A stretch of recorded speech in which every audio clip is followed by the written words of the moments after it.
Welcome to the afternoon portion of the day. Our first panel today, right now, is the Crisis Mapping, Technology, and Genocide Prevention. Jennifer and I were joking about the overuse of the word sexy to describe topics, but if anything is sexy, I think it's going to be this panel. So, you know. And it's very exciting. I think we have three amazing scholars who are really going to talk about different areas and aspects of this issue to really help the audience get an understanding of this. We're going to do a little bit of musical chairs for each speaker because we're all, in true fashion to a technology panel, everyone's using the laptop. So we'll just do a little musical chairs and then we'll do a Q&A after. People will resume to their normal seats. So you have everyone's bio in front of you, so I won't go through those. But first, I'll just introduce Jennifer Leaning from the Harvard School of Public Health, and let her start out. Thank you very much. It's a very big honor to be here today, and I appreciate the chance to talk with all of you and share some discussion with really fabulous colleagues here on this panel. So my talk will be on patterns of suffering and how that can contribute to humanitarian early warning. The focus here, suffering has many complexions. What I'm talking here about is in mass atrocity, as it is evoked in current armed conflicts, in crimes against humanity using the legal terms, and genocide as well. And the reason I've chosen that is partly because of the topic of the day, but also these are the instances where we arguably see the greatest affront to human rights and with very massive and pervasive consequences for the ecosystem and for human life.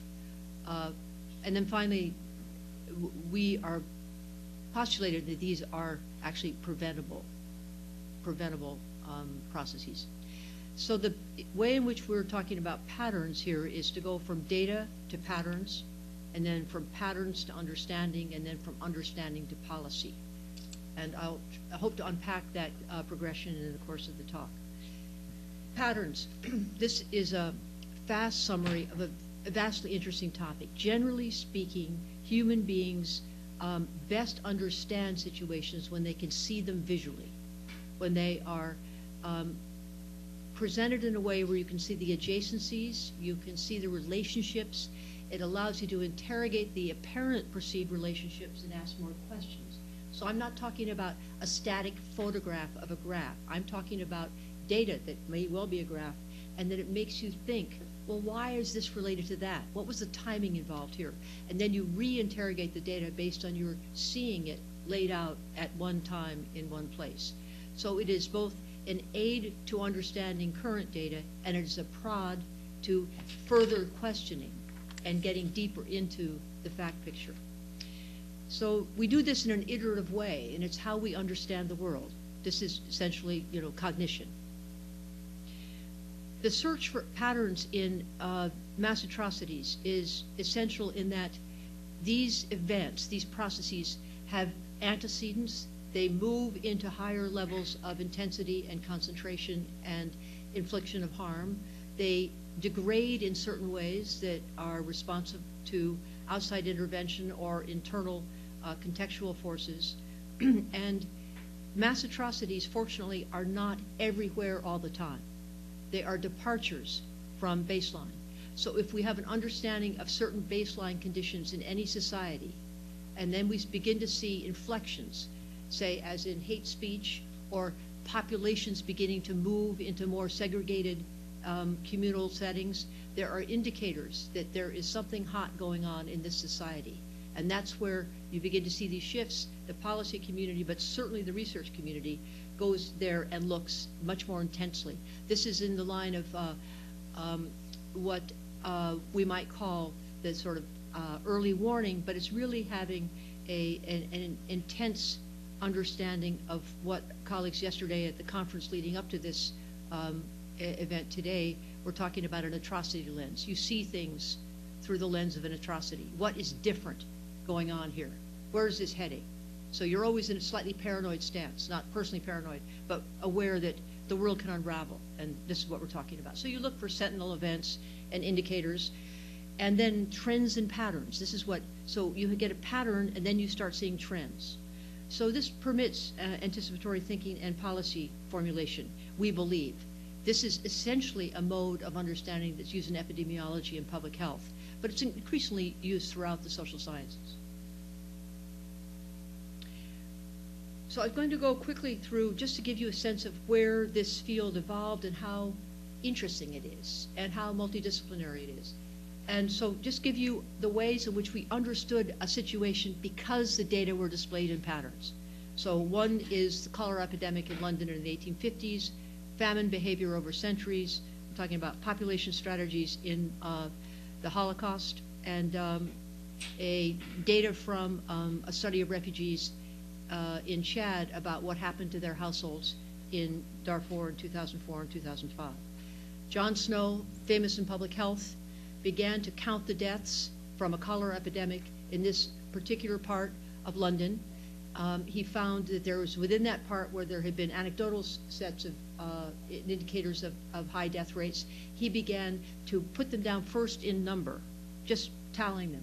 And then his genius was to put the numbers on the street map so that he took data and geolocated it. And then he said, why is this cluster of deaths occurring in this block in London? What is the thing that connects cholera and these deaths? And this was before the germ theory had evolved. It was before anybody knew about bacteria and viruses. But what he did know, he said the common thing here, he went through his mind, garbage, and he said they all get water from the same pump, the Broad Street pump. And then he insisted that the Board of London remove the handle from the Broad Street pump so that people had to go elsewhere to get their water. So he actually stopped the cholera epidemic, not knowing about the bacteria and the Vibrio that causes it, but because he saw the associations. And he would not have begun to think about associations had he not mapped the data.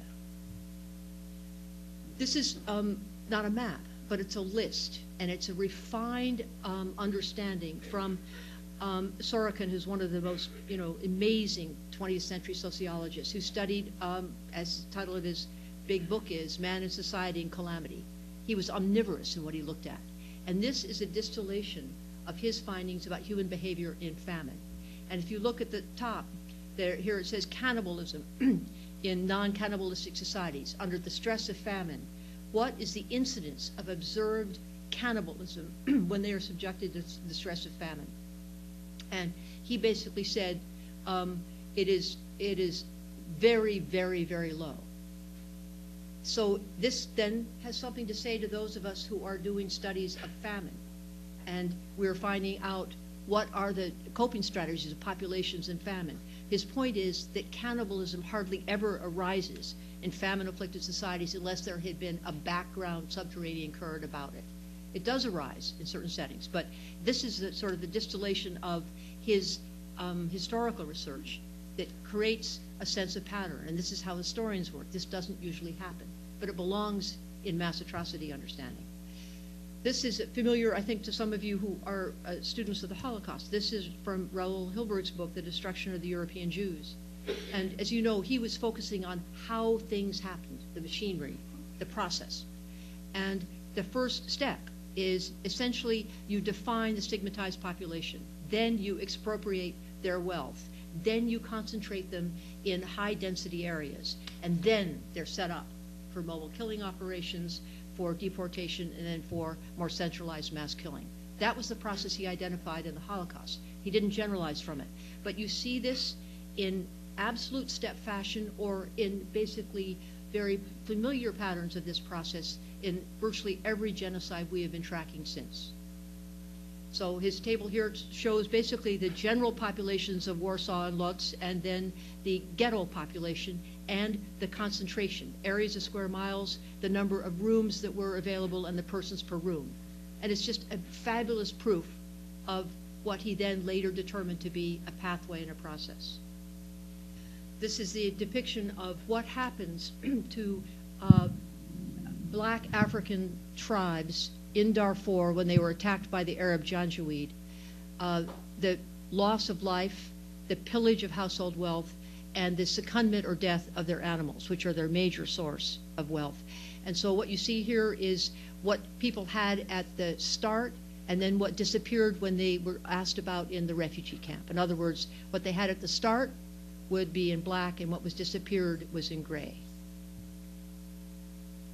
So this point about destruction of livelihoods, Article 2C as an element of the Genocide Convention going on in Darfur in 2003, 04, and 5, what could be quite demonstrated. All right, so if we think about the ascertainment methodologies for development of patterns, I've listing them here: observation, investigation, trend analysis, crisis mapping, and there are a lot of aspects of crisis mapping which my colleagues will go into.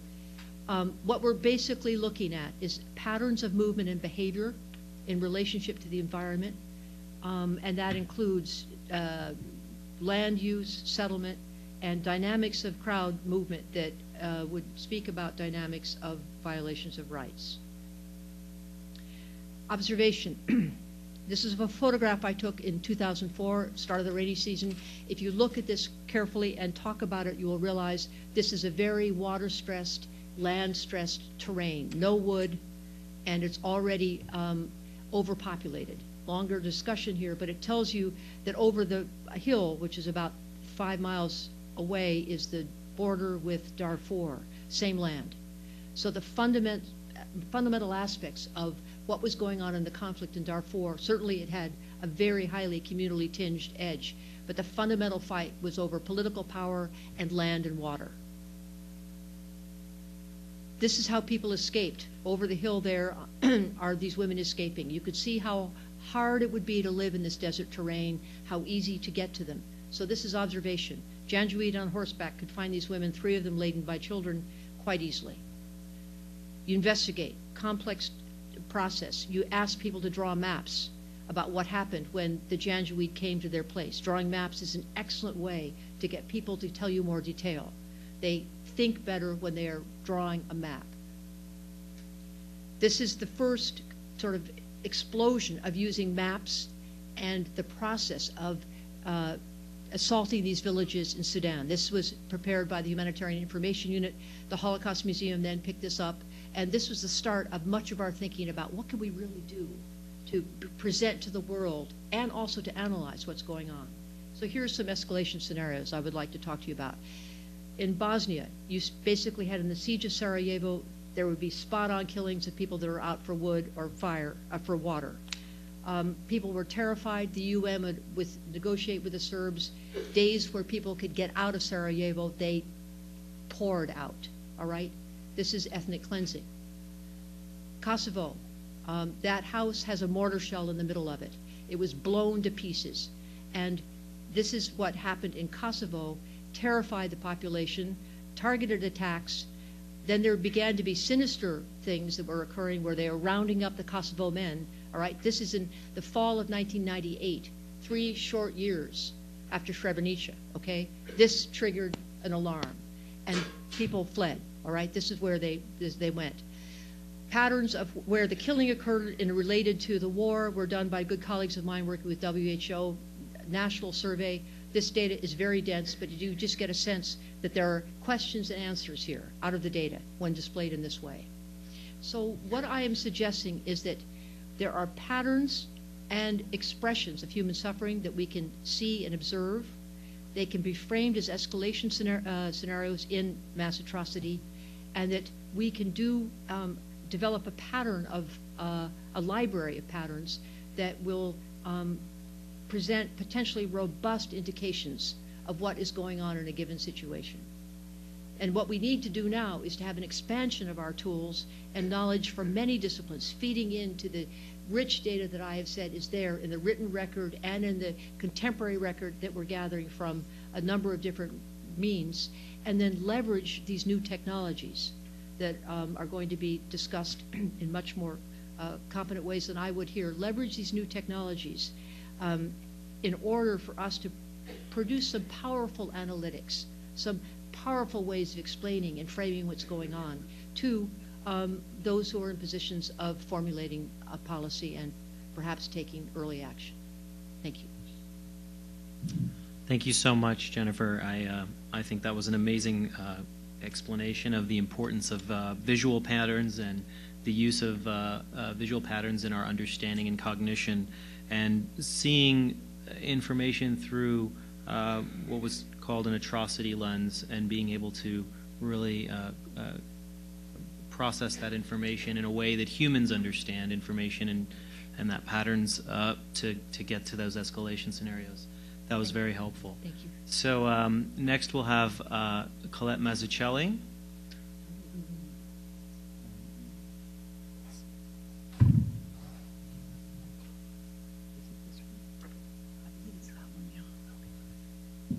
We're going to just have to keep doing this.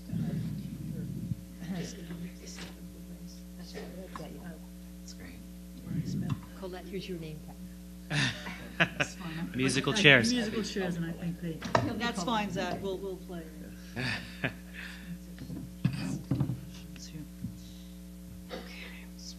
So Colette is from the NYU Center for Global Affairs. I'll cede the floor to you. Thank you, Shashi. First, I would like to, can everyone hear me in the back? Good. I'd like to express my sincere appreciation to all the colleagues at Cardozo, and particularly to Tibby Gallus, for this invitation. It's both an honor and a pleasure to be here this afternoon. Picking up on what Jennifer has described, I'm going to talk a little bit about the emergence of the Ushahidi platform using Kenya as a case study. And this really is a platform that was technology exported from Kenya in the wake of the 2007-2008 election violence in that country. And as you can see, Ushahidi, the term in Swahili, is testimony.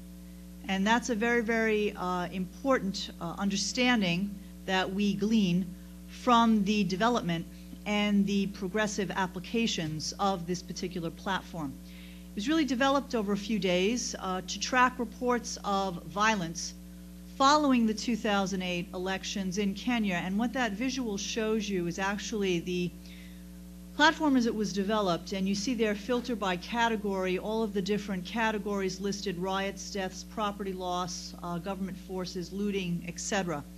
As I'm going to explain, this was really a way of tracking through reports from the ground by citizen journalists who are actually using their mobile, using all types of technology to report on what they witnessed and to provide testimony of what was happening during those days of violence. Now, although the platform has its origins in the collaboration of Kenyan citizen journalists, in fact, what we have seen is the evolution of the platform. The initial website had about 45,000 users in the country when the violence occurred in 2008. And right there, what that suggests to you is, as Ushahidi has been adapted progressively in different areas, the question of data, and particularly the question of volumes of messages coming in, is critical. And here I would pick up on what Jennifer so eloquently laid out in her brilliant presentation. We are very, very concerned in the development of these types of technologies, and particularly this type of a platform, of data volume. Because, for example, this particular election in 2008 had a much smaller data volume than what we're expecting in a week. And in fact, one has to really question the applicability of a platform like Ushahidi when we talk about a tremendous volume of data. There it might be applicable to use another type of platform. And these are the types of realities that we uncover as we map, and they're very, very important as the field of mapping emerges. Now, Ushahidi is used really pretty much throughout the world, and it is accepting information and reports from a variety of sources: email, text messages, Twitter, iPhone apps, as well as Android apps. And the platform is particularly adaptable. I was a crisis mapper in the Libya engagement in the spring of 2011. And within the 3 to 4 months that we used Ushahidi as a platform, it went through several iterations simply because it had to adapt as the situation on the ground evolved. And that is one of the things about Ushahidi that makes it particularly relevant to many different types of situations. You can crisis map on this platform to monitor elections. You can crisis map to assess emergency needs in disaster response, for example, the earthquake in Haiti. You can really use this platform to identify a number of local resource area needs in just about any context that you can imagine. That is the strength of its adaptability. So we see a dramatic growth over the past few years. We also see a tremendous elaboration of what we call the Ushahidi team. And here you have 2 names and emails that I would flag for you for those who are interested in this particular platform. The upcoming Kenya deployment using Ushahidi is really being organized with Heather Leeson and Rob Baker very, very much in the lead coordinating roles. And as a faculty member at New York University, we are putting together a team of student volunteers who will actually be participating in one of the teams on the Ushahidi deployment for Kenya. I believe as an educator, this is a very, very important way to engage students as they are studying in the classroom with the practical applications that these tools offer us, particularly in mass atrocities and genocide prevention, which I will get to in a moment. Now, one of the questions as we go through, looking back to 2007, 2008 is, well, we have this large volume of data. Well, how do we visualize it? And I want to come back to what you were speaking about, Jennifer. How do we visualize it? How do we categorize it? How do we make sense of it? In other words, what is the relevance of the data for analysis? And here we are very, very much at the start of thinking and rethinking how we first acquire our data, how we systematically organize that data, and then how it is relevant to us to make both policy predictions and to think about the future of this emerging field of crisis mapping. This is just one way in which data taken from SMS, from reports coming off of mobile applications and the internet was manipulated in a way to present to you the different reported incidents by type during the election violence in Kenya.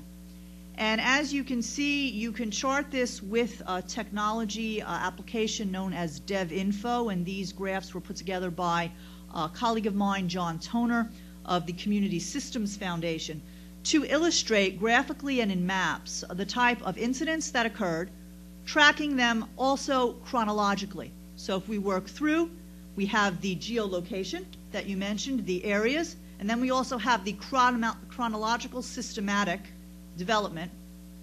So through January, working on February, March, April, May. And then we see total incident reports by type, again, drilling down. And one of the values as we assess the data is the ability to drill down deep into a local context. And being trained as a comparativist, I appreciate this particularly.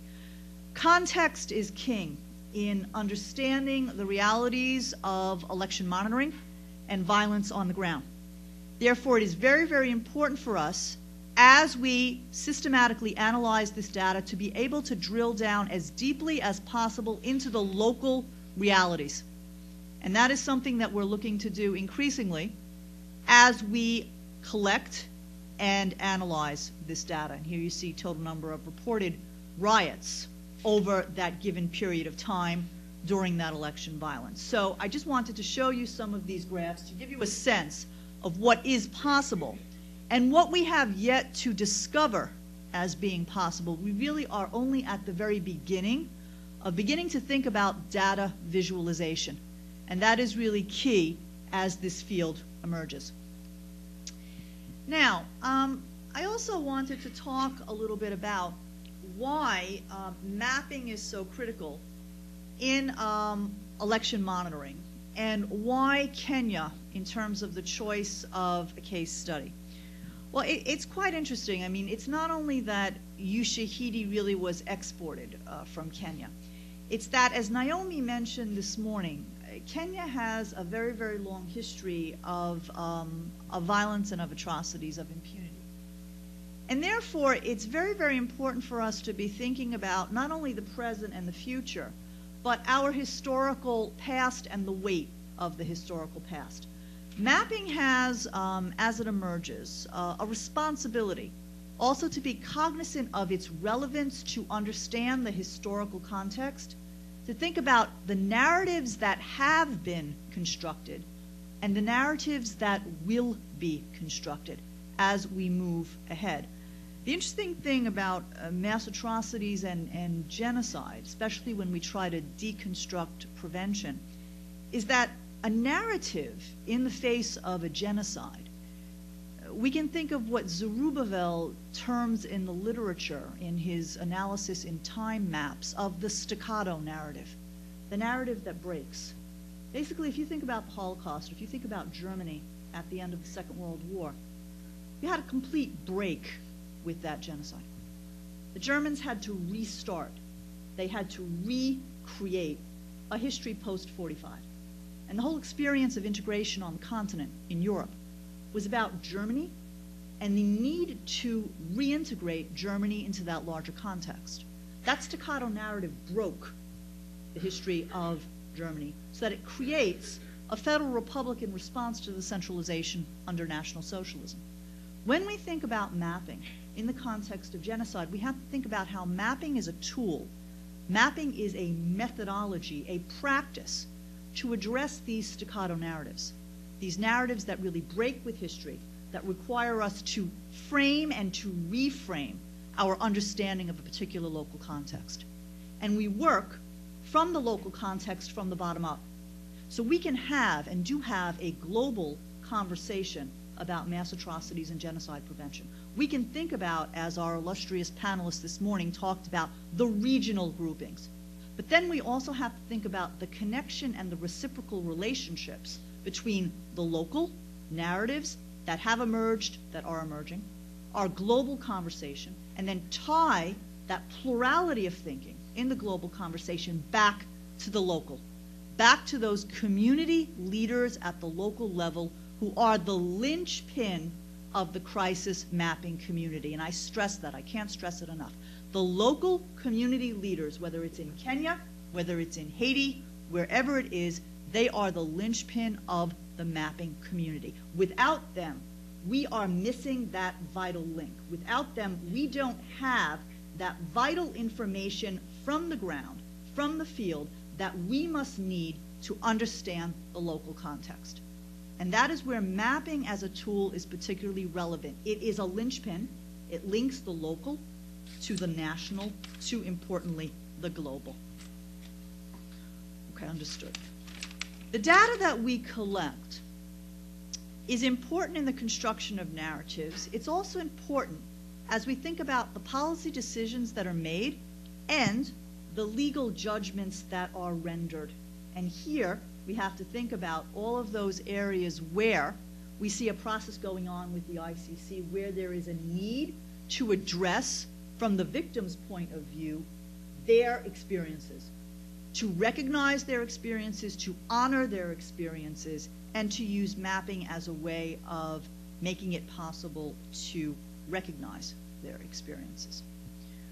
All right, now I want to, in the time that remains, thank you, Shashi, for that, I want to really link some of the points back to what we were talking to this morning. And let's do this in a couple of ways, actually, if I can find where this is. All right, there are 3 points, really, in brief, to talk about. As mapping engages local community leaders in Kenya to hold the state accountable, we want to consider 3 specific areas. And the first area is the ethics of mapping. What keeps the crisis mapping community up really at night is the fact that as we map, The technologies are a two-edged sword. They help us to understand what is happening locally, but they also place those locally and those who are outside of the local context in danger of being recognized by those who would want to try to prevent mapping from taking place. So there's a real ethical dilemma here. How do we protect those who are mapping? How do we protect those both in country, and how do we protect those out of country from becoming targets?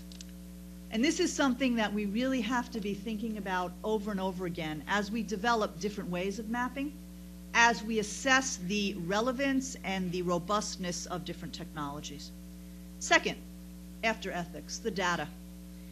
And here the question is simply, with data collection, how do we know what we know?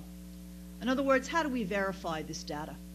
We have data coming in from a multiplicity of sources, ladies and gentlemen. Many reports from the field coming in via Twitter, many reports coming in via mobile.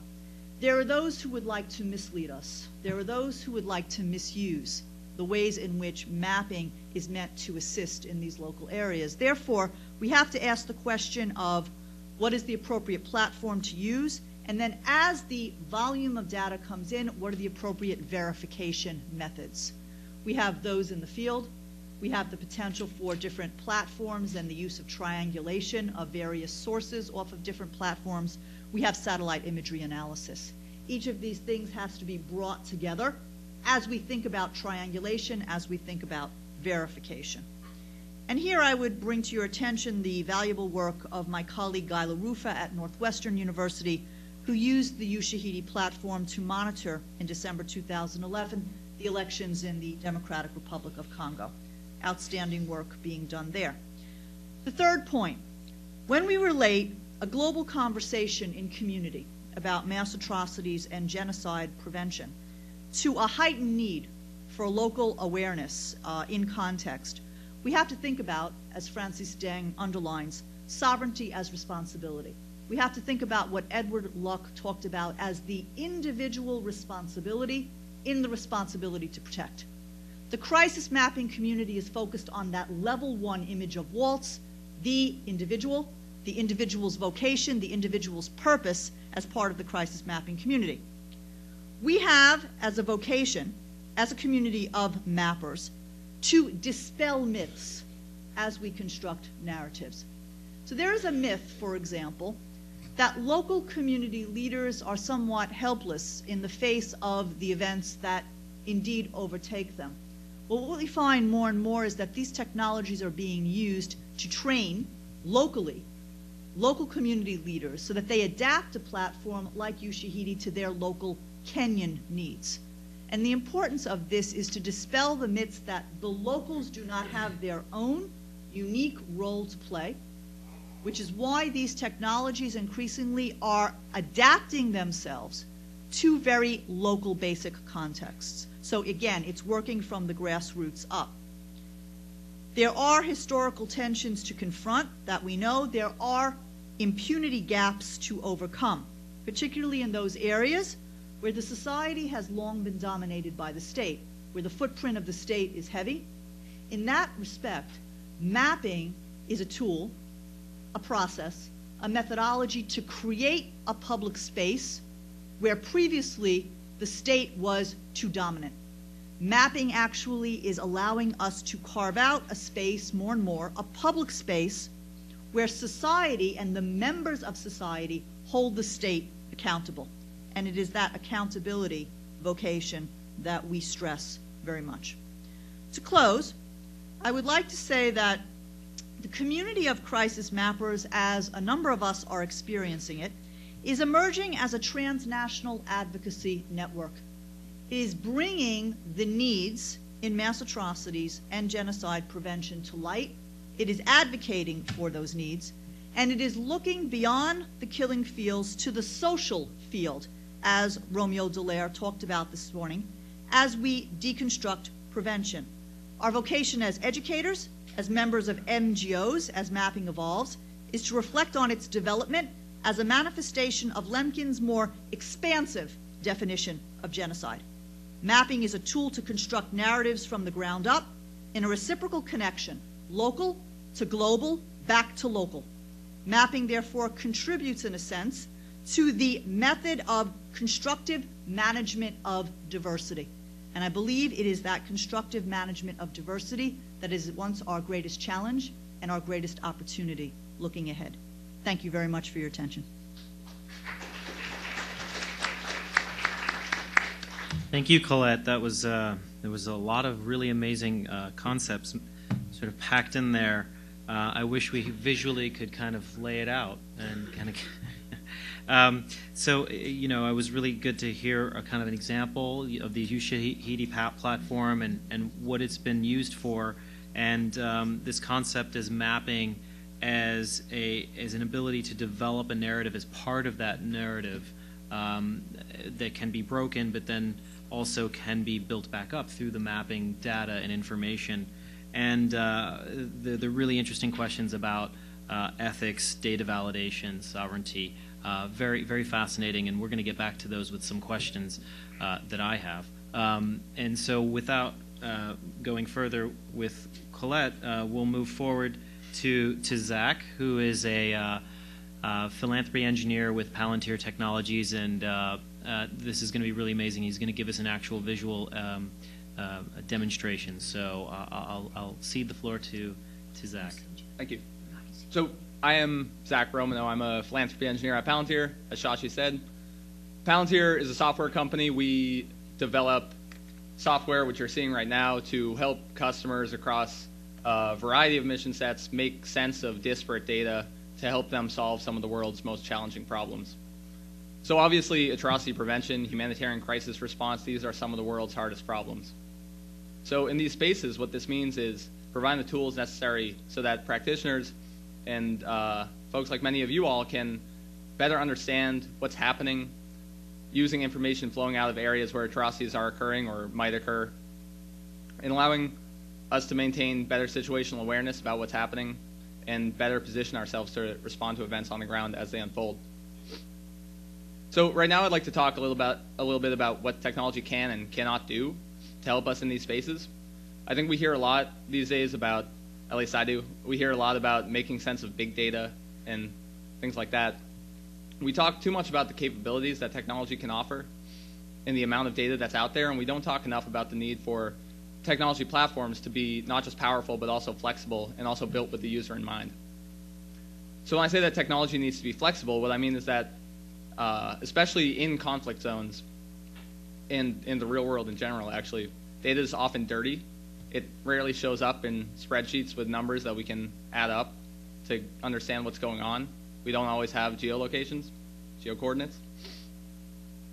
So when we're dealing with data that comes in many different formats, it's often unstructured, meaning it comes in the form of written reports rather than spreadsheets and databases, or data is of varying reliability, or it's incomplete. We have to have the tools necessary to fuse together all of this data to build the most complete picture possible. And we need often to allow the analyst and the subject matter experts to apply their own lens as an analyst. We can't rely on algorithms to do everything for us when you have real-world data. So that's why technology also needs to be built with the user in mind. If technology is really powerful, but it requires statistical expertise or coding knowledge, it's going to be less likely to be used day to day by the subject matter experts, the folks on the ground collecting data, the people who can benefit the most from using that technology and the insights gleaned by it. Instead, it will remain siloed off with the people with those specialized skill sets. So now I'll show you through the lens of Palantir and what we've developed what I mean when I say that technology can be and needs to be built to be not just powerful but also flexible and built with the user in mind. So I'll show you some of the work that we've done to better understand the evolving conflict in Sudan.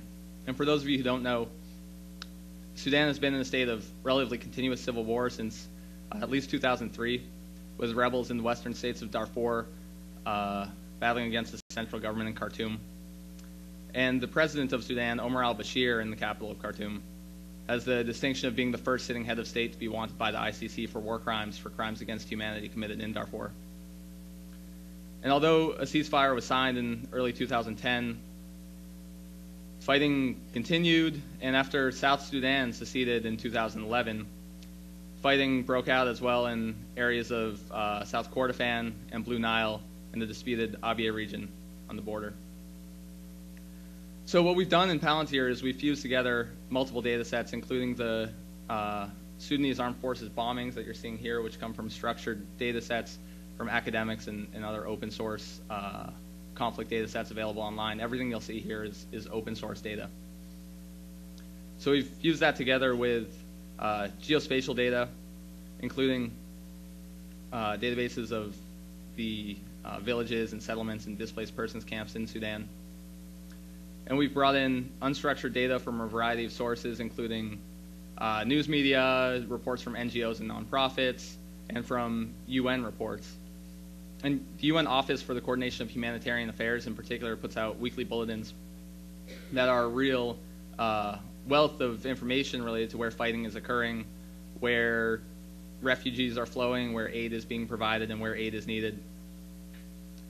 So by tagging these documents in Palantir, we've turned all this information from the OTA reports into more structured data that analysts can use and ask questions of and iterate on what they find. So for each event we've tagged from those reports, you can see what happened, you can see how many were affected, where it happened. You can see the sources for this information, which is really important when you're piecing together information from various sources to try and understand what actually happened. You can see who's been working on it, so there's a clear audit trail if people are changing properties and that sort of thing. In this case, we've been able to fill out this particular event with open source satellite imagery provided by the Satellite Sentinel project, which shows that in the wake of this particular attack, entire village blocks of civilian structures were seen razed. And from this report and others, we can see related events, what happened after the attack, where refugees fled, and where aid was provided, and where aid was reported to still be needed. So it's useful for us to tag these documents and get a micro-level understanding of what's happening on the ground as things unfold. And we can take a broader approach. For instance, if we want to see patterns and trends in where aid is being provided, where the UN is providing aid, we can search for the UN, look for its component aid organizations like UNICEF and the World Food Program, which provide aid on the ground. And we can search for the events from those reports where they provided aid, and they're linked to these events. So again, we can see them on the map. And Slow down. Trying to get yeah. Trying to get it all in. Trying to explain 2 years of Sudan in 10 minutes.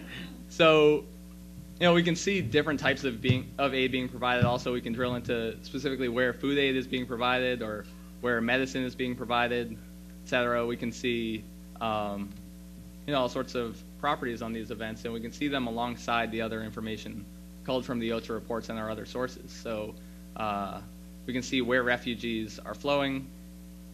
As I've said, we have displaced persons events here. We have aid events where aid is being provided. We have a shortage of aid where aid is reported to be needed in certain areas. And we can see, for instance, where aid is needed due to conflict, where aid is needed due to displacement, where aid is needed due to rain and floods, and we can see that change as the rainy season takes hold in, I think, the middle of summer in Sudan. And that's a timeline on the bottom? Yeah, and this is a time series on the bottom of all these events.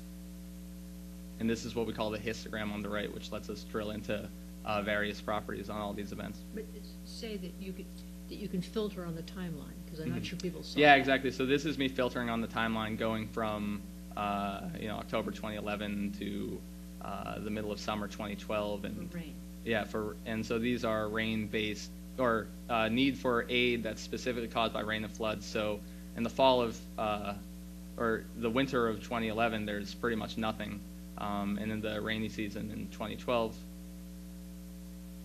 there's quite a bit more. So this is the type of analysis that we can do, and it's more than just a platform. The rains block access. They're huge floods. You can't get there. So, thank you. Which is my point, by the way, that a nerd like me who can work technology, that's one thing. But to have the subject matter experts actually be able to do that same analysis using that data is a completely different story, and that's what we need. So, we can do more than quantify this, or sorry, we can do more than visualize this information. We can quantify it. So a common thing that we might be interested in is to see where refugees are flowing month to month or week to week or in a specific time period.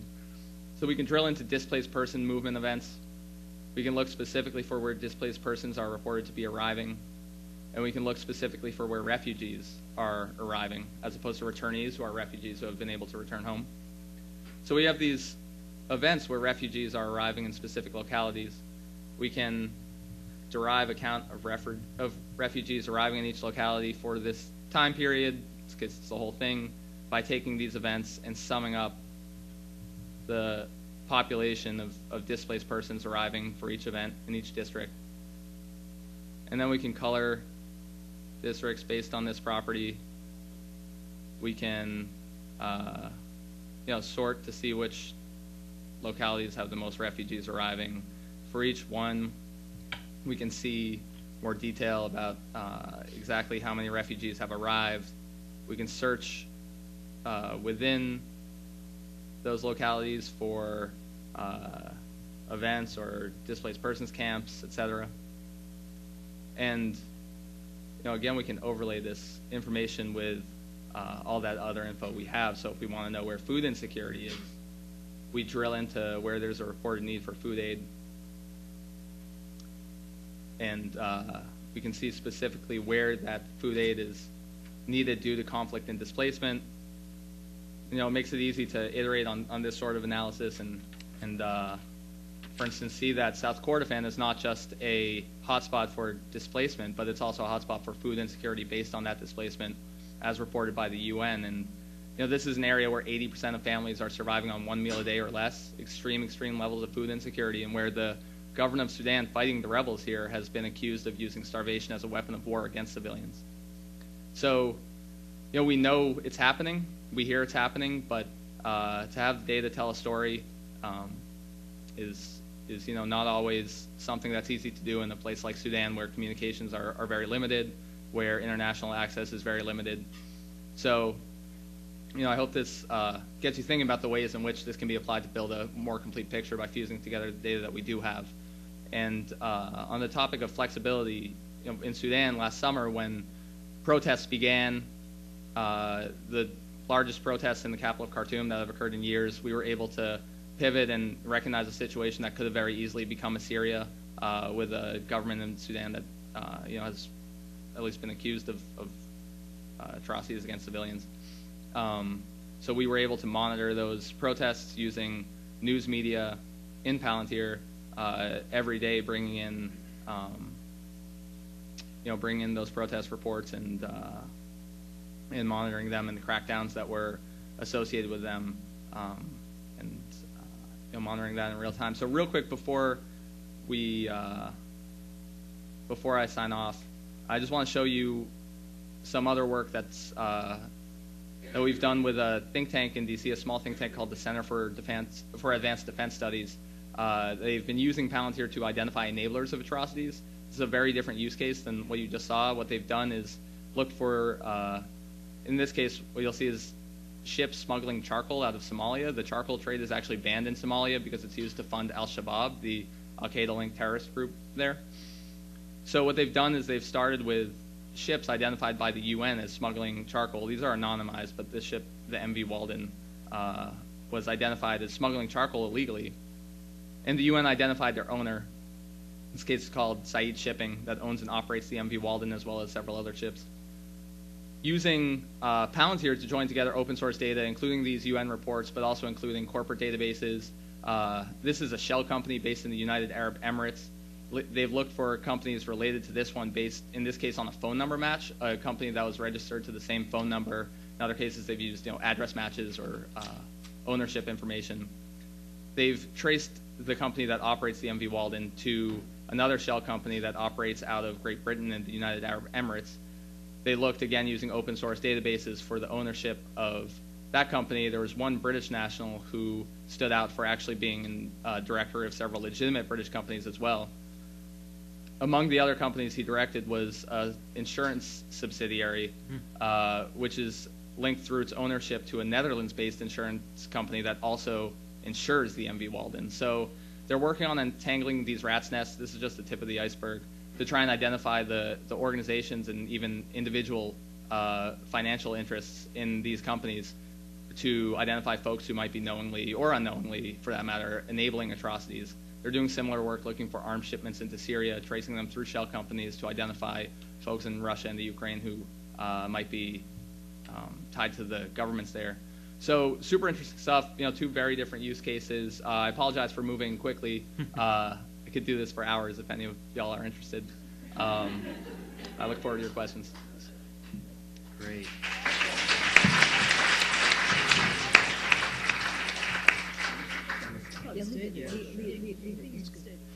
Yeah, sure. Thanks, Zach. That was just first of all, I think it was just as amazing to watch you use the software as the software itself, because it's always fun to watch a good carpenter using his tools. And I think what was really wonderful was to just get an understanding of the depth of information you can drill down to, and I think your point, which was really apt, which is a good analyst can use this tool as a way to really understand information in a way you just can't do with charts. And a good analyst can find patterns in a way what Jennifer was talking about, which is in a way humans understand information, which is through visual patterns. And so it's a nice full circle there. We have a decent amount of time, so I'm going to start with just two quick questions. The first really gets to something that Colette had kind of brought up, but this is for everyone. And you know, there are these two really important, well, there's two sort of areas when we think about crisis mapping. One is there's two functions, right? There's an enhanced ability to fact find and gather information through SMS and through other social networks and platforms, and to be able to gather that into dirty data into clean it up. And then the second thing is the enhanced sort of presentation of that information for people to be able to understand it. So there's sort of these two areas. And in the first area, the fact finding and such, my question is, so you have traditional human rights fact finders that will go out in the field, and a lot of it is witness reports and stuff like that. And there's always the very important tenet of do no harm. You don't want to, as a fact finder, cause repeated trauma or things like that. And Colette had talked about the difficulty sometimes in these communities of possibly doing harm if you're revealing the information where it's coming from. The second thing is of data validation, which is this actual real information? Are we getting spoofed? What's going on? I guess my question, and these are obviously issues that both traditional fact-finding and sort of the modern crisis mapping fact-finders have to deal with. My question is, are these issues in those two contexts really different? Is it a difference of degree, or is it a difference of kind? Are you dealing with different kinds of data validation questions and different kinds of ethical questions in the crisis mapping context, or is it just a difference of degree, meaning you're now dealing with larger lot more communities? You can reach out to a lot more information that you could through just one witness. So now your do no harm is at a macro level. Or is it completely a different type of harm we're thinking about? So that's kind of something I've been thinking about, and I can't answer. So I was going to see if you guys could help me with that.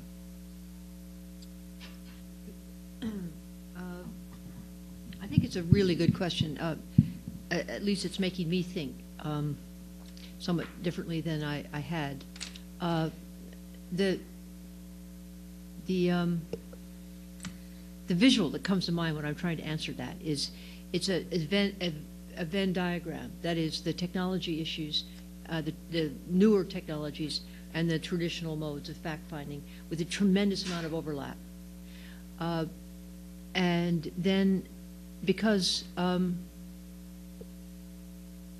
but the problem with that is all of it needs to be embedded in major consistent precepts of protection of those who provide the information and verification of the validity of the information. Those are baseline tenets for any sort of work we would do in many realms, but with such heavily freighted material as mass atrocity and the quite high consequences of misleading the people we're trying to inform in terms of action that's at the high level, and the carnage that could happen if you're wrong about things and or data are leaked to go back to an individual provider of that information at the local level.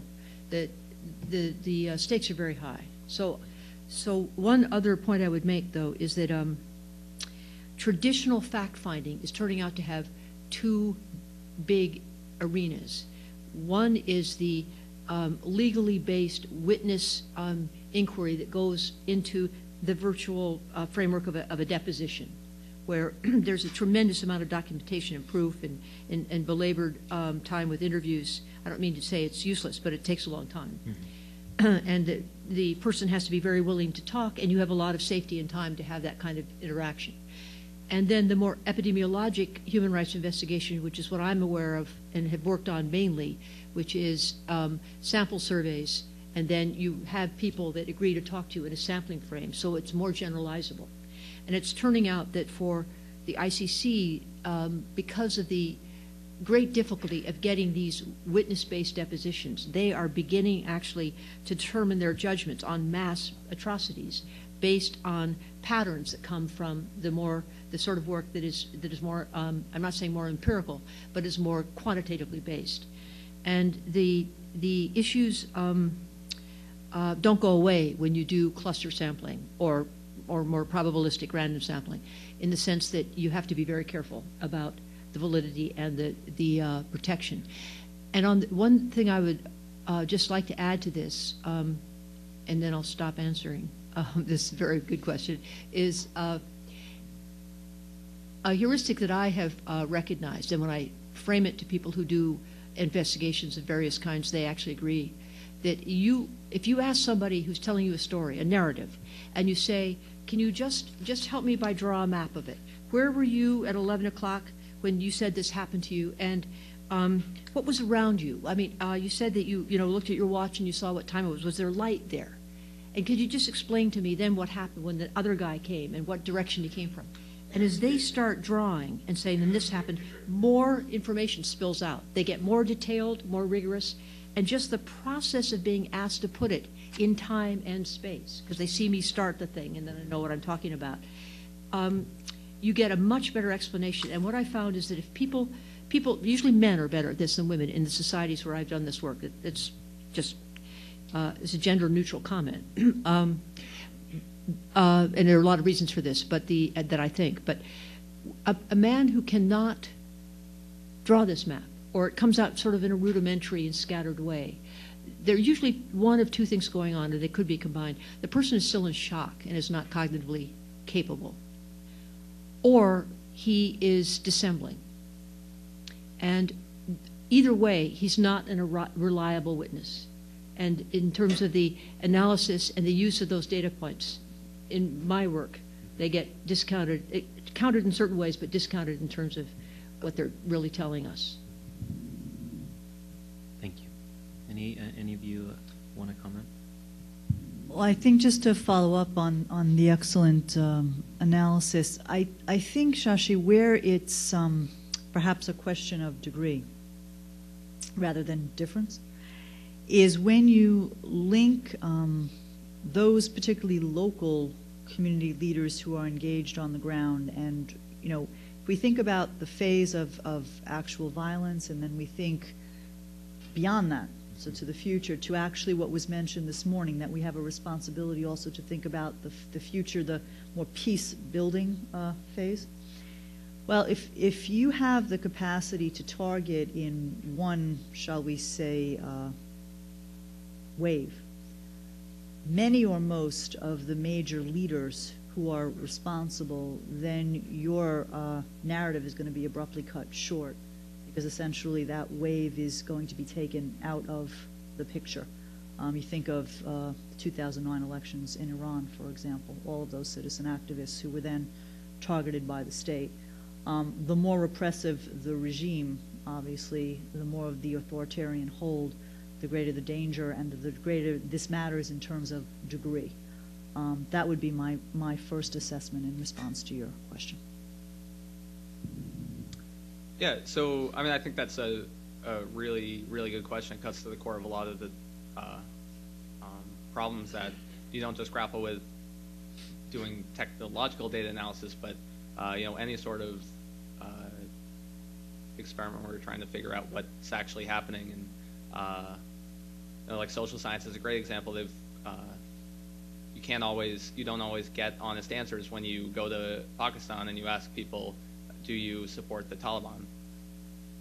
Instead, what they found is that you have to ask people, they're called endorsement experiments. You ask people, you come up with a policy that's supported or associated with the Taliban, and then you ask them, do you support this policy? And they're more likely, the difference in what you actually get for an answer is massive, and you get much more honest answers where they say that because they're not, directly voicing support for something illegal, and you can fly in under the radar there. But so it's a really tough question. There are lots of ways that people are grappling with it. I think that the ability to bring together data from all different sources, like if you know that Sudanese state media is not going to be the most reliable information about what rebels are doing, then that doesn't mean that you don't read the Sudanese state media, but you want to be able to know that it's state media, that it has a certain bias, allow a human analyst to deal with that rather than rely on an algorithm to tell you what the article is saying, to tell you what the truth is. I think that if we think about violence in Mexico, that's a great example. There's a real chilling effect in Mexico because the drug cartels will kill journalists who report on violence that they're committing. So what if we could look at all the cartel violence that's reported by mainstream media and look at trends there, but also look at the trends in violence when you just look at blogs or when you just look at Twitter? Are they the same trends? Are they different? What does that tell us about what might be happening there? So it's a really tough question. There's no answer. It varies widely, but I think that there's definitely scope to improve on what we've traditionally done. We're here to ask the tough questions. Well, I'll refrain from asking my second question and see what the audience's interest in this is. Right here in the front. Thanks for a very fascinating. Can you turn the mic on the bottom? It's on. Thanks for a very interesting panel. So, sorry. Perfect. About that. Thanks. It's helpful because we are also recording this, so it gets on the recording. Okay. A couple of you stressed, I think it was Zach, that you're using open source intelligence, and what you mapped for the Sudan was the progress of certain kinds of incidents once bad events had already started. But often to prevent genocide, and I'll take Rwanda as an example, you have to look temporally prior to such events. In the case of Rwanda, there was, for example, information about an unusual number of machetes being imported and hate radio incidents and so on. But secretively, various bands of, I can never pronounce the name, Interahwamni, whatever it is, were being organized. So it just struck me, listening to you, that what one needs in that kind of case where a genocide is being organized, but the deaths haven't begun, you need signals intelligence, you need optical intelligence.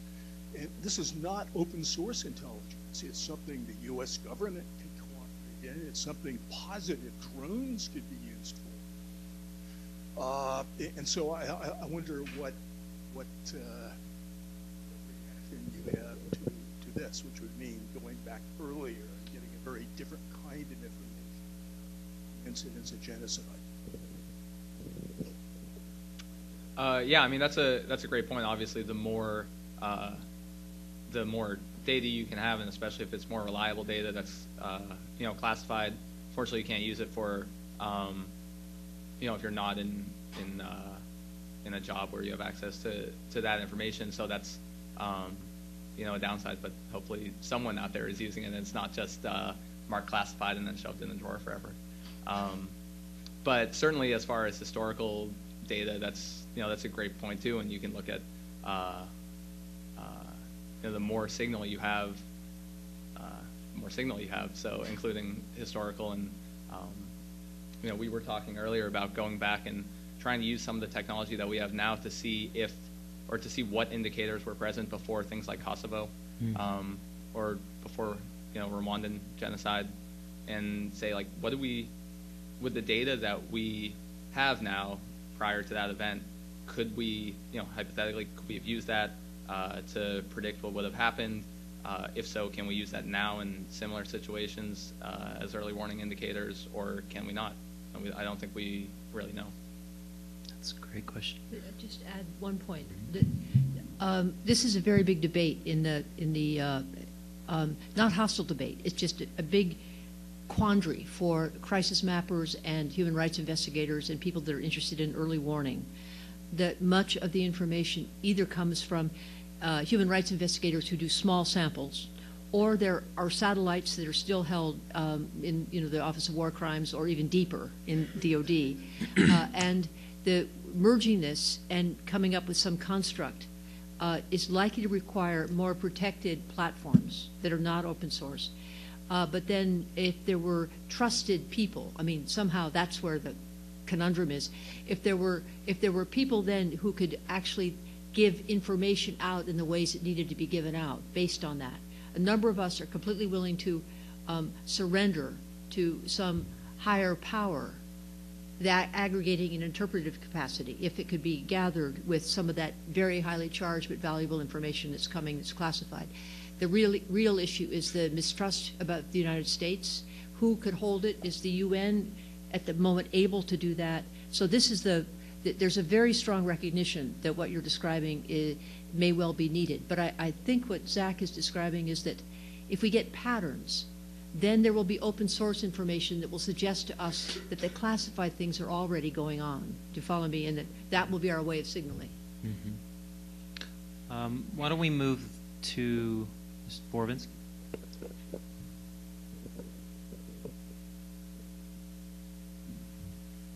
Hi, I'm Jonathan Liedermaynard. I'm from the University of Oxford. There's a real danger that this is going to be a comment rather than a question, so I will, of course, contrive it into being a question. Not allowed. Not allowed. But so here's it as a comment, and then I'll add a question mark on the end. The comment is that this is incredibly interesting, and all three presentations were really, really compelling on a number of levels. And to some degree, that's slightly my concern, that there's a risk here, it seems to me, of there's a danger of a sort of technology fetishism, right? Where because things can be visually represented, because certain data can be mapped very, very powerfully and in very, very visually compelling ways, it can crowd out other kinds of data, which I don't want to say can't.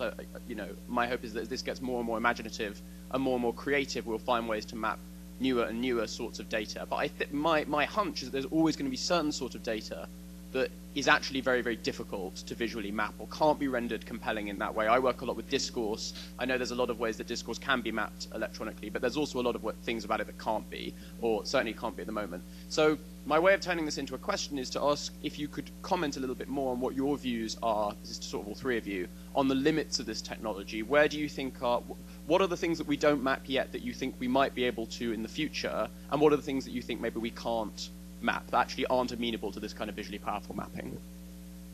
Great question. You're a comparative person. Well, as a comparativist, I am sensitive to the question, and it's one that actually does come up in the courses that I teach, which do heavily rely on both comparative analysis and method, as well as discourse analysis. I think that my sense of this as an educator is that you rely on the technology to fill the gaps that it can fill without over-relying on it. For me, it's a question of the balance. And like with most things in life, I mean, there are certain things that technology can address, can help us move forward in thinking about the relevance of mapping as a practice, as a methodology. But then there are going to be those issue areas where it's either not as relevant or frankly not really appropriate to factor in, and therefore you need in your overall research agenda, I think, a place for mapping. But you don't necessarily need for it to fill in the entire way in which you go about addressing an area like deconstructing prevention.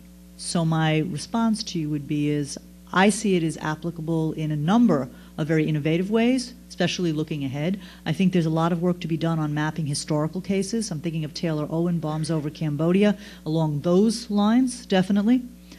But without saying that, I'm not necessarily convinced that we're going to fall to the danger of it being a fetish, with all due respect. I mean, I appreciate your question, but I think that it's up to the educator or the analyst to recognize that this is one tool among a number of tools, to recognize that as such and to retain the balance.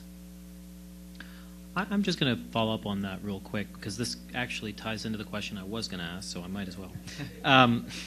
So it's about the presentation, and you sort of, I think of two sort of use cases and the interplay or the dangers or interest of those two use cases. One is a targeted deployment, something that Palantir might do with a partner organization, where you're creating a system for a very sophisticated user who is an expert in that field, knows what data to look at, knows how to analyze that information, right? In which case, it's limited, so it's not like it's on the web and anybody can go and look at that. It's really targeted towards some experts to really analyze. And then the other side is you have something like Ushahidi, which is open source. Anybody can download it and implement it and throw it up on the web. And my question is, it seems to me that there's advantages and disadvantages of these two, and maybe a discussion about that. And it's, you know, there are some advantages of having something thrown up on the web, which is you can really gain public support. Invisible Children has been one of those organizations that's done amazing public support campaigns by putting up these big maps about violence in the Congo. They've raised a lot of money and hopefully are doing something with that money. But that's the thing, is that it's very compelling. After the Rwanda genocide, there were a number of U.S. senators that said, well, if I actually had constituents calling me, telling me this was an issue, I would have done something. Well, that's what they said, and hopefully we would hold them to that. And so again, a public tool is something where people can be more involved. But the dangers are, it's almost dangerous to put these kinds of things in front of an unsophisticated audience, because you can draw really, you put a heat map and you've got all these little blue blobs and people are like, oh my God, there's all these people dying, I got to call my congressman. And that can also be very dangerous.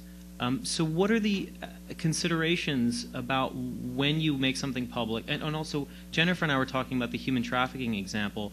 When you're using a system like this for tracking traffickers, you don't want that public at all, right? That has to be very private information. You don't want governments getting that.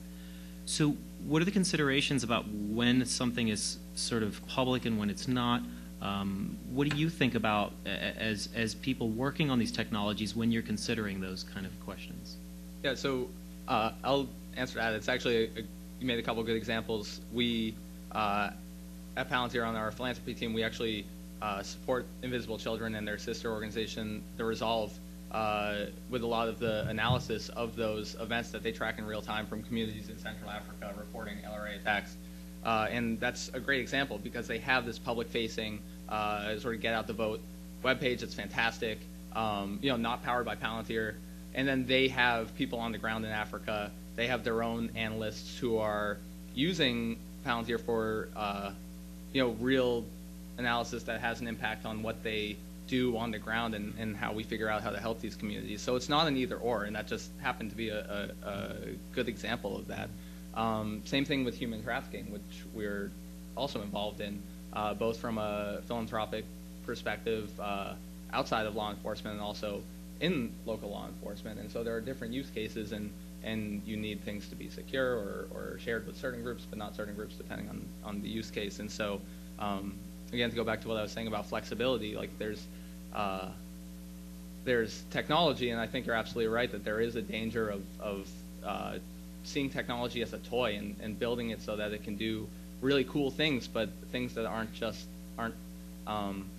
enough, or they're too much, or they're not exactly the right thing for real world situations. So as much flexibility as you can build in is great. And I just want to make a real quick point also about what you said about the fact that maybe technology will be overused because it's so cool and as you guys said earlier, sexy sometimes. That some things aren't data problems, and we actually, to plug some more of our philanthropic work, I promise I'll try to stop. We deployed with Team Rubicon, a group of veteran volunteers they're veterans back from Afghanistan and Iraq who volunteered to be first responders after disasters. And after Hurricane Sandy hit the Northeast in the fall, they deployed. They were basically the only people on the ground responding in the Rockaways in New York, just down the road.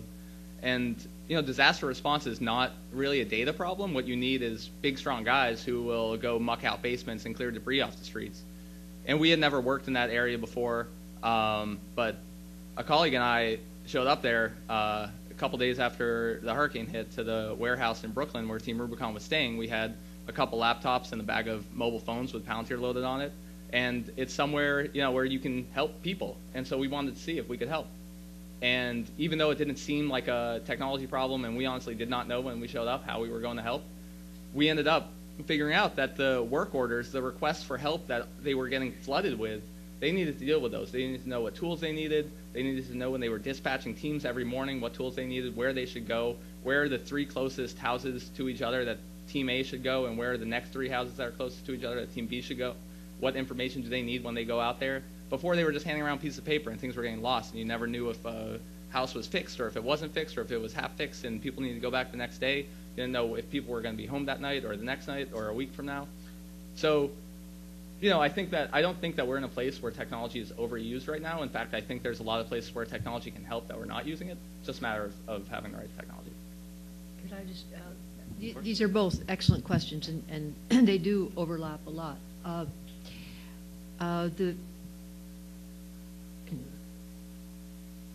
For someone who is not very technologically sophisticated, I mean, I couldn't do much of what was displayed here. I know what I would like to see.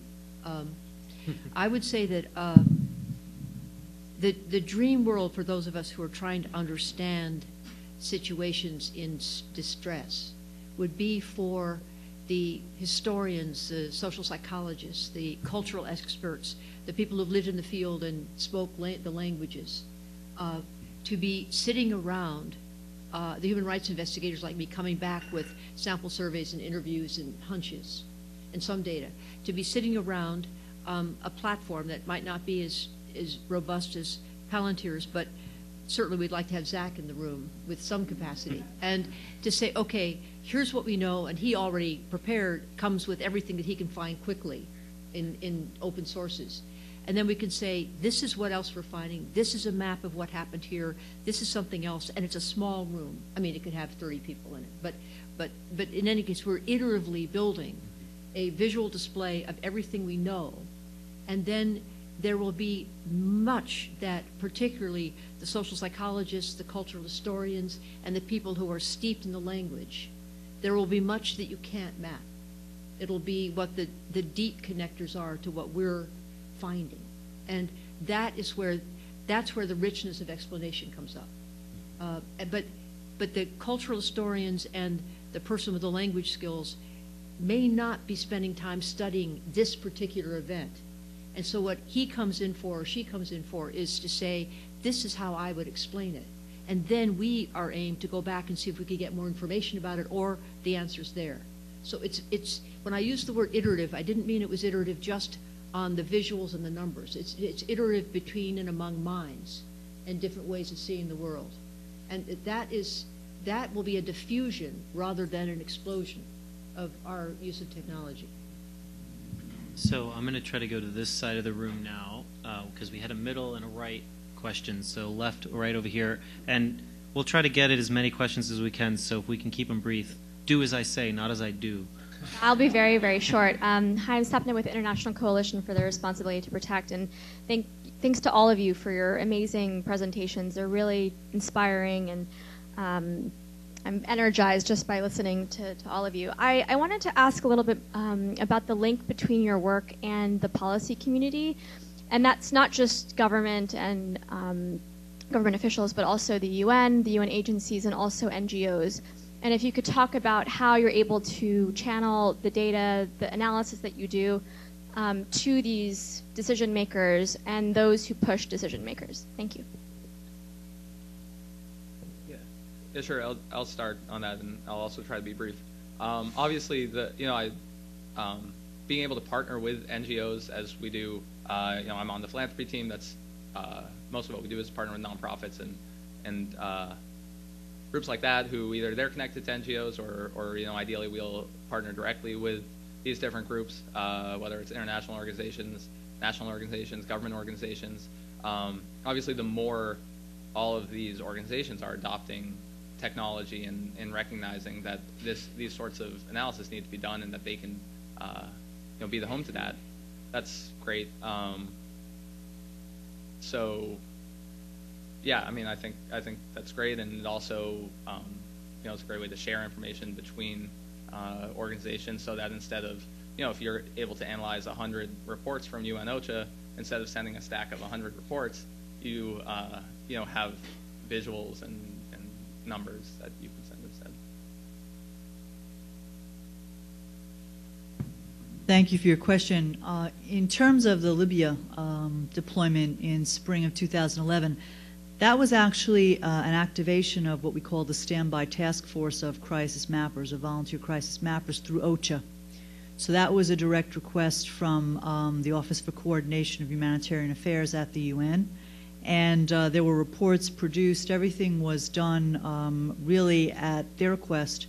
And we were there really to assist with their presence in the field. So the mappers really filled in a space that complemented very much the presence of their officials on the ground. We've also had requests from UNHCR. And there it's the High Commissioner, Antonio Guterres, who refers to the shrinking humanitarian space and the need for the crisis mapping community to be engaged within that space, complementing the work of those who are there for the United Nations. We've also partnered with Amnesty International, Science and Technology for Human Rights on a Syria deployment. I think with a number of these deployments and cooperating with the different either international agencies or NGOs, it's about assessing the deployment and then assessing if we would do a similar deployment again. And for example, with Libya, I think the answer would be frankly no, because of the security concerns on the ground.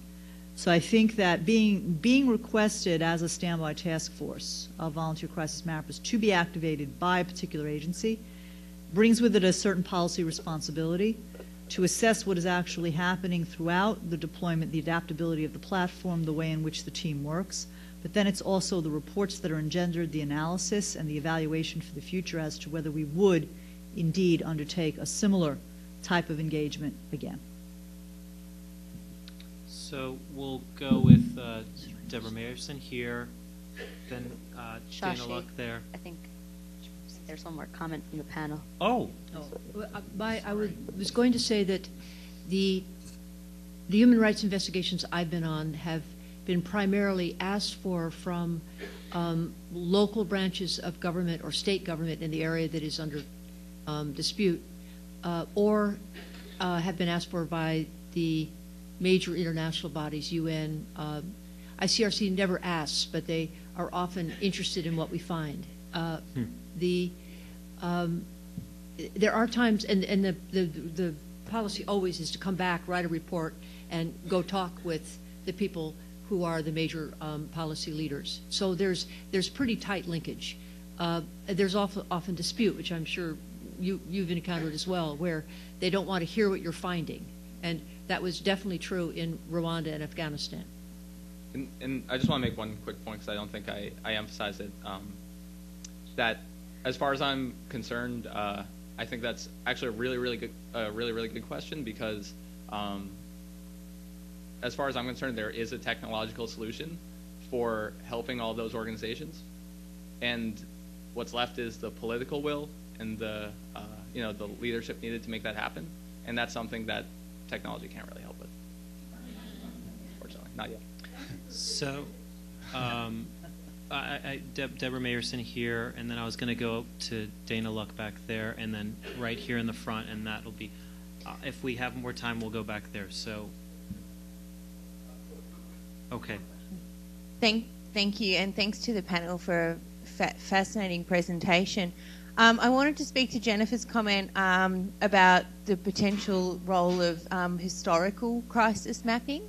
So we have, some sort of broad level maps of things like death tolls and death tolls by area, by month in past genocides, that kind of thing. But it strikes me that there'd be really a lot of space for more nuanced crisis mapping of historical crises based on testimony. Things like, sexual violence progressing through crises, as we talked about a little bit yesterday. Things like torture, disappearances, that kind of thing, which could then be used prescriptively when we see those incidents emerging in current crises to suggest how a crisis might develop and what kind of interventions might be appropriate. So I just wondered if you wanted to speak to that at all.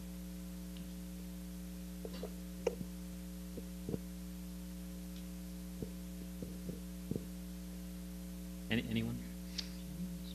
Oh, I'm sorry. I thought we were going to take all of them at once. Oh yeah. Well, you know what? That actually is a good idea. So we'll do a few questions and then let you guys go. So Dana Luck, right?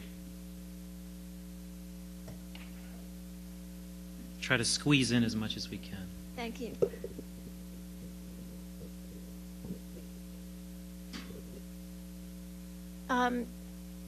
Coming off of the meeting yesterday where people were discussing chapters for a book, it's going to be quite an exciting book given the topics that people have been covering. I wanted to speak a bit about two things. One is the sort of medical model that seems to be parallel to what you're talking about in terms of the do not harm, differential diagnosis of problems, the looking at different types of data, whether you have physical symptoms or narrative reports or data from machinery or equipment or lab studies. There still has to be that meta-analysis, and there still has to be room for the individual differences in cases and in people.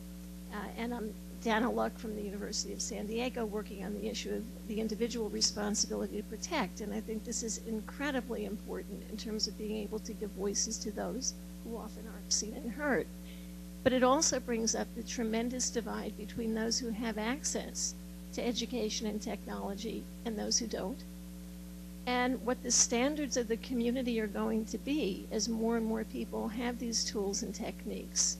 How can they be guided and shaped with the ethical standards and guidelines and thresholds to not have a lot of false positive reporting of situations and cause panic and crises? So there's a lot of concern about regulation, and I think that the fantasy that there is a higher power, or according to even Romeo Del Marte this morning, that there are very few people who really are the elder statesmen these days, that it is really, us in the future that's going to help drive and develop how this information can be really used effectively.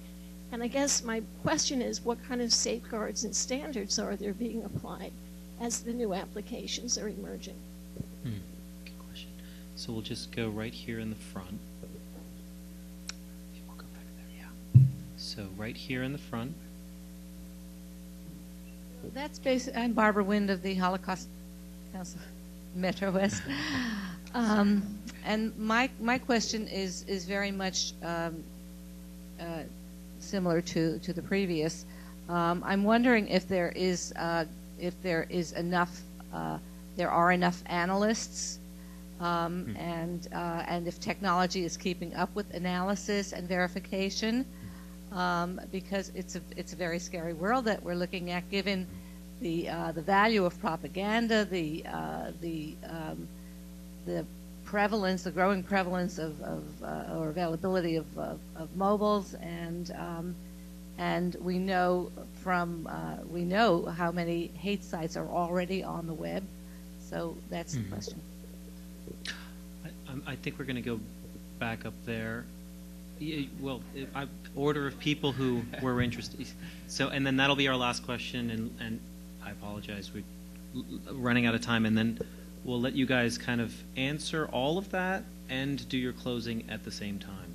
we'll see if that's possible. Thank you for the opportunity. My name is Ahmed Adam. I'm from Darfur, Sudan, and I'm a visiting scholar at Columbia University. And I also want just to thank the panelists for their informing and insightful presentation, and thank you also for focusing on the crisis mapping on Sudan in Darfur or South Kordofan and Blue Nile. While you are presenting, the policymakers around the world about what's going on there, but till now the international community and the international policymakers around the world, they failed to respond to the ongoing genocide right now we see is taking place right now in Darfur. And now, actually, there is no media coverage for that one. And that even encouraged al-Bashir to go forward for the genocide in Darfur. And he created other crises alike like Darfur in South Kordofan and Blue Nile. And also that also is genocide right now, which is taking place. And another issue also is the fatality or mortality or the number of those who have been killed on this genocide, situation became just like a political debate or something like that. Our communities back home in Darfur, they count their own people and their death or something like that. But for people like you, do you have any kind of accurate numbers about how many killed actually in Darfur according to the method that you have been using or something like that? I believe more than 400,000 people have been killed, but I'm not sure. This is a good opportunity. I need actually to know some sense of how you count all this kind of thing, and if you have any kind of accurate numbers and figures for fatalities in Darfur and other parts of Sudan as well. Thank you. I'll leave it to you three. Yeah, if I could start for a second and perhaps pick up on all four questions. Well, at least the three that I'm remembering. One is about his use of historical mapping. The other is on the regulatory issues, an appropriate rebuttal to my sort of rhetorical Hail Mary that we need a higher power. And the third is the question about Darfur. And Zach, can you pull up the map of Sudan with the numbers where you showed how the genocide or the killings had moved, starting in Darfur, and then how it moved around to basically Kordofan and up into the Blue Mountain region, that map that we talked about as I'm responding. In terms of historical mapping, when I came back in the summer of 2004, and then we organized a bigger group that went in the fall and winter of fall of 2004, and then the winter of 2005, and then we came up with our composite report. This is when I was working as a volunteer investigator with Physicians for Human Rights. And I talked with Alex Duvall about this, who is, as many of you know, is a really renowned expert on Darfur. And he for quite a while was sort of resisting the use of the word genocide, and we were using the word ethnic cleansing, or it's at least ethnic cleansing. It looks like genocide to us. Certainly for the first 3 years, I think the situation has kind of sealed itself now in retrospect, and it really was genocidal in most ways. He said, Jennifer, and he wrote about this in the, I think the London Review of Books. He said, and this is resistance we got from people who'd been working on Darfur for a very long time. They said, what are you guys coming back, you Americans, talking about this in Darfur? This is just politically convenient. Don't you know, Jennifer, this is Alex, that the Khartoum government commits genocide by habit? And I knew it. I'd never heard it said that way. And if we had collectively as a consciousness, and certainly the policymakers in the UN, the State Department, if we'd had that map that starts with the early killings in Darfur, and then what you're talking about now is it circles around and goes up into the Blue Nile, right? Just the way you did it before. If we'd had that for the cycles of violence in the 80s and the 90s, and then that had been part of the presentation on Darfur, it would have been extraordinarily powerful. It would have been extraordinarily powerful because we were reporting indicators of genocide that actually were indicators of what had happened over and over and over again in Darfur. Similarly, if we'd been able to get drones, which is the positive use of drones, or very good satellites, we could have looked over the border from Chad and been able to do population settlement mapping, and then from insider reports from the humanitarian community who could record deaths but couldn't record anything that related to the genocide or the mass killings, we could then have mapped the pattern of the killings and become much more certain about our estimates of deaths. Right now it hangs between 250,000 and 400,000, and it's been on for years. They were using 400,000 in 2006. So your point that we don't know is extraordinarily well grounded, and it's really and it's an astonishing gap. And then finally, in this issue of the regulatory environment for this powerful data that we're talking about, I completely agree. There needs to be a capacity to set up standards. The regulation, given the free-flowing aspect of this sets up communities, is probably too early an introduction of that word. But standards, I believe we're ready to come together and talk about it. It's a very good point. All right, I'd like to address your question, actually, because it is a critical one. I think there's a tremendous gap in competence, actually, both because of the phenomenal rate at which technologies advance, but also because there are very few actual courses about crisis mapping. There's a real need to anchor this, I think, educationally, and a real need to link that anchoring educationally to policy relevance, because analysts are vitally needed in this area. We have analysis teams for Ushahidi, as you know, and those need to be populated by young people who have both the interest and the expertise to engage in this area. So it's a vital question, and we need to do much more. Just one brief remark to come back to historical cases. I think it could be very interesting, again, coming from a comparative perspective, if we were to look back, for example, to the case of the Holocaust, perhaps compare that to cases in the Balkans in the 1990s. That type of comparative historical mapping, I think, is one of the things that we need to put on the educational agenda, looking ahead to this whole field of deconstructing prevention, specifically looking for predisposing factors, markers, very much in the way Hamburg, I think, outlines in his research. Thank you.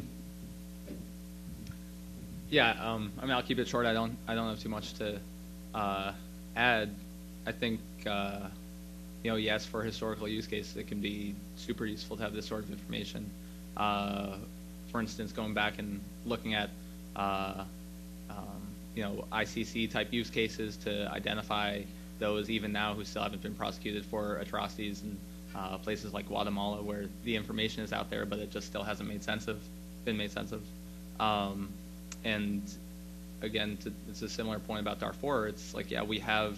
As far as we have data, you can go back and show it and make sense of it, and try and piece together how many lives were lost and that sort of thing. We're only limited by data, really, and the will to do it. And as far as having enough analysts, I think that's one really great question for the next decade. I would encourage as many people as possible who want to make a difference in the world to become interested in analysis and data science and all the things that are really only limited by the amount of people that we can find to join the cause. Thank you so much to our three panelists. This was really amazing and interesting, and I want to thank the audience, and sorry we couldn't get to more questions. I think I probably got to too many and we ran a little late. So with that, I'll cede the floor to Sherry. I think we have a coffee break for about 10 minutes, about 10 to 5, and I really highly encourage everybody to come back for the final panel of the day, where we will talk about organizing national governments. And we were fortunate enough to get some U.S. government, high-level government officials, as well as from Argentina, to come talk to us about that. So enjoy the break. We'll see you in a bit. Thank you.